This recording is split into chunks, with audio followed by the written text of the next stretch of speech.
नमस्कार जय जगन्नाथ। आपण समस्ते जानिथिबे कि किछि दिन गले परे आसुची दिवाली। तो दिवाली को नेकी समस्ते किछि कथा कहि थांती कि दिवाली रे बेसी बाण फुटांतुनी, एयर पोल्यूशन हबो, बाणर आवाज रे नॉइज पोल्यूशन हबो, एनवायरनमेंट ऊपर बहुत सारा इंपैक्ट पकेबो। तो ए कथा को नेकी मु किछि मोरो मतामत आज आपण मानक समस्त सामने रे व्यक्त करबा को जाउछि।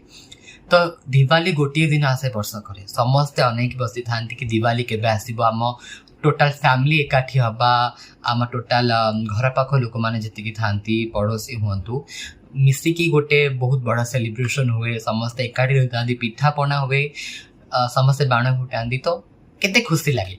तो जदि आम से गोटे दिन खुशी को बंद करदेले आम भावुं कि परिवेश सुधरी जीव, परिवेश बहुत भल हो पूरा पूरी भूल। कहीं आम डेली एयर पोल्यूशन कर, डेली नॉइज पोल्यूशन कर, डेली आम एनवायरनमेंट को किसी ना कि गोटे विपद पहुँचाऊँ, डेली गाड़ी चलैकी धुआं बाहर आम अଯଥାରେ जो ट्रैफिक रे गाड़ी स्टार्ट रखी दियंती। तो डीजे डीजे जी आमर बाजिबा कथा जी वॉल्यूम ताठू हाई स्पीड रे करंती तो नॉइज पोल्यूशन हो जाए। गछ काटी दौरान अଯଥାରେ ए काम करने से काम करने से भी बहुत एनवायरनमेंट ऊपर इंपैक्ट पकाए। तो आम टोटाल ईयर रे जी काम कर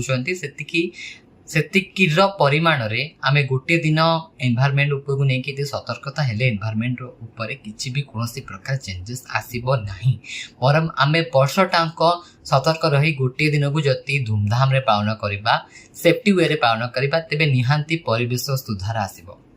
ठीक अच्छे, बाण फुटातु, दिवाली रे मजा करतु, किंतु ए गोटे कथा ध्यान रखिथिबे कि आम समाज अनेक पशु पक्षी रोचंती, कुकुर हैला, विभिन्न प्रकार गाय मध्य रोचंती, षंढ रोचंती। तो सेमानक ऊपर केमिति किछि इंपैक्ट न पड़ू, तांको ऊपर जेमिति बाण छिटिकी न पड़ू, किछि भी जेमिति निया माने निया न लागू, सेतिपई आमको मध्य सेमानकु सुरक्षा देबा उचित। बेसी आपण माने बेसी आवाज जो बाण हुए ताकू फुटातुनी, जो बाण बेसी धुआं बाहर ताकू भी मध्य फुटातुनी।